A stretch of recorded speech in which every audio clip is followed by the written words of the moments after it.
Well, good morning, everyone, or good afternoon, or good evening, or good night, or, middle of the night, whatever time it is when you're watching this. Thanks for being here. This is the sound check. That's right. We go for about 2 minutes ahead of the show just to make sure everything is settled in and is actually working. Plus, it gives me a chance to say hi to everybody, which is important to me. So today, let's say hi to some folks. We got Morgan King here, Liger fan, D. Bud Martin. Our friend Horny Alf says, hello there, culture, and hello there, all fandom. Ready for a great 6 minutes today. Well, I hope I can deliver. Of course, Snortopupus is here with us. We've got Mr. Shirt. What's up? Just another red shirt. One of our favorites, your Muslim uncle, is here. Hope everything's going well in your neck of the woods, my friend. We've also got some other folks that rolled in a little bit later. That would include our friend Cody Guy. Catsith is hanging out with us. Sherry is here, who I just followed on Twitter, so that's kind of cool. We've got some folks here. Let's see. I think Xenomorph is here. Yeah, there's Xenomorph. Hi, Xenomorph. Good morning. That 70s rock fan. Good to see you, my friend. Keep it rocking. OC Dobbins is here. OC Dobbins has got a YouTube channel, guys. I know most of you do, but yeah, OC Dobbins has one. You should check him out. He's starting to grow. That's a good thing. More voices are better, let me tell you.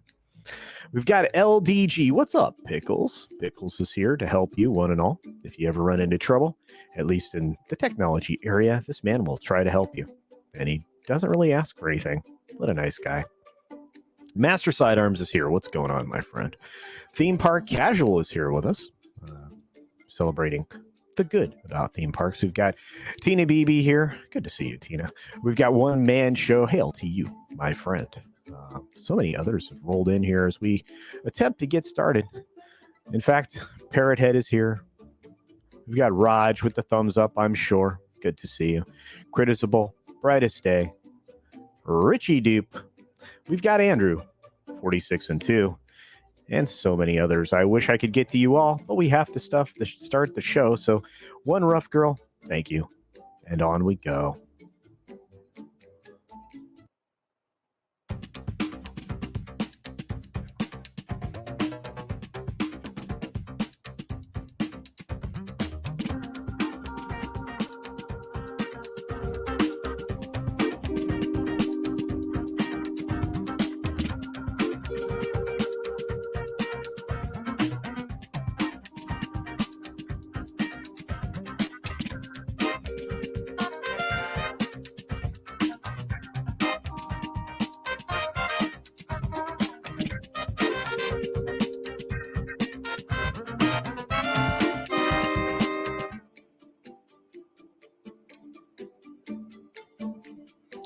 Good morning, good afternoon, good evening, or good night, wherever you are and whenever you're watching. Thank you for checking out the 6 Minute Daily. Today we are buffering. Thank you to StreamYard, which is super sucking like you can't believe. So if you want to watch this in real time or see a good presentation of it, you'll probably have to go back and watch it again. Although I may repost it after I pull the recording down and air it. But hey, this is very frustrating. StreamYard, get your stuff together. It seems to be a chronic problem with you. With that being said, we have a lot of stories to cover, so I won't complain quite so much. I'll get going. First and foremost, we have the IATSE. They are readying picket signs in the event of a strike as contract talks continue. If you've got these signs prepared to go, you're sending a message. This message has been sent. There are multiple pictures of this all across the trade magazines and even on the regular news media. You're going to start to see the temperature turn up in that oven. And if they don't get a deal done this week, I think we're headed for a strike. What concerns me is there could be some double dealing or under the table stuff happening between these two parties so that some productions get finished up before the strike actually happens, which I actually find disgusting if that happens to be the case. Again, that's something I suspect is a possibility because of a few things that are still really important to the industry, still being worked on. But hey, again, opinion, not fact.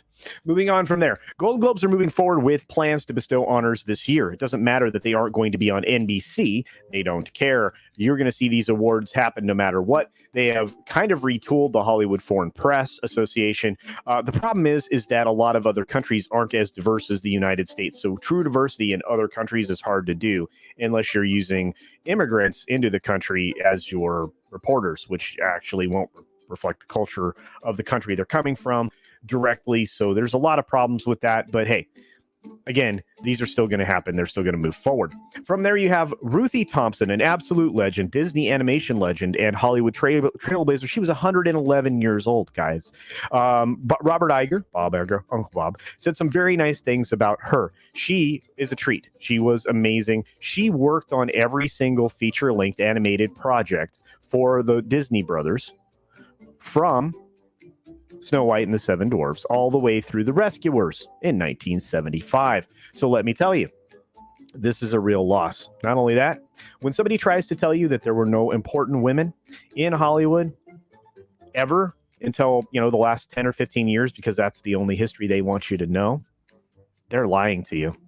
Look into what Lucille Ball was capable of way back in the 50s. Moving on from there, David Gordon Green to direct a movie about Walt Disney's building of Disneyland. Cavalry Media is actually going to produce that. Interesting. This is the guy that's releasing Hollywood Kills, right? This is the director that's doing that. If they don't sugarcoat this or try to bring modern politics into it, this might be good. But I doubt that's going to happen. I'm sure they're going to retell things, and they're going to show attractions being constructed that are now the modern representations of the attractions and not what they originally looked like, if they even bother to go into that granular detail. But I guess we'll have to wait and see. We have Mark Harmon exiting NCIS after more than 18 seasons. Showrunner Steve Bender pays tribute. I guess this was somewhat touching for the people who are invested in the show. It's an awful shame that they're going to, I think, try to continue this going forward, which I think is going to be really different and very difficult, even though Gary Cole is quite a talented actor. This is the man who made this show happen. And if you don't think so, then you weren't watching it. And again, you may lose the demographic that was watching this show to begin with, which is the over 60 crowd. You have a lot of linear television programs that have skewed far older for a very long time. There's a network that's dedicated to 60 plus television, let me tell you.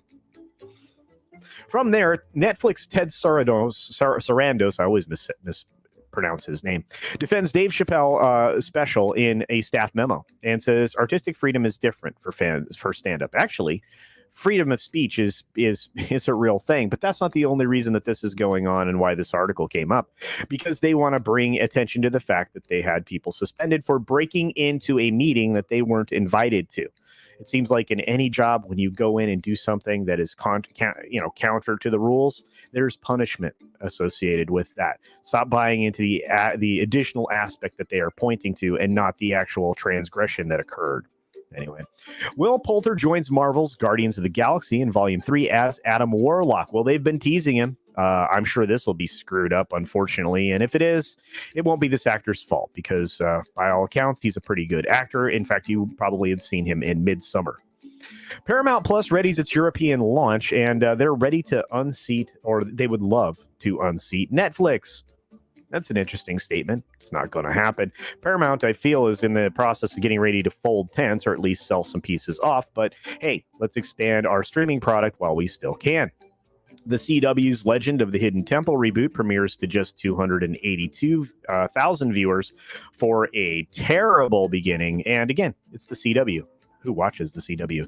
Nobody. Scream has dropped their terrifying first trailer for film number 5, and I guess the last one that's, again, not going to have Wes Craven attached to it. It's bringing back original stars like Neve Campbell, David Arquette, and Courtney Cox.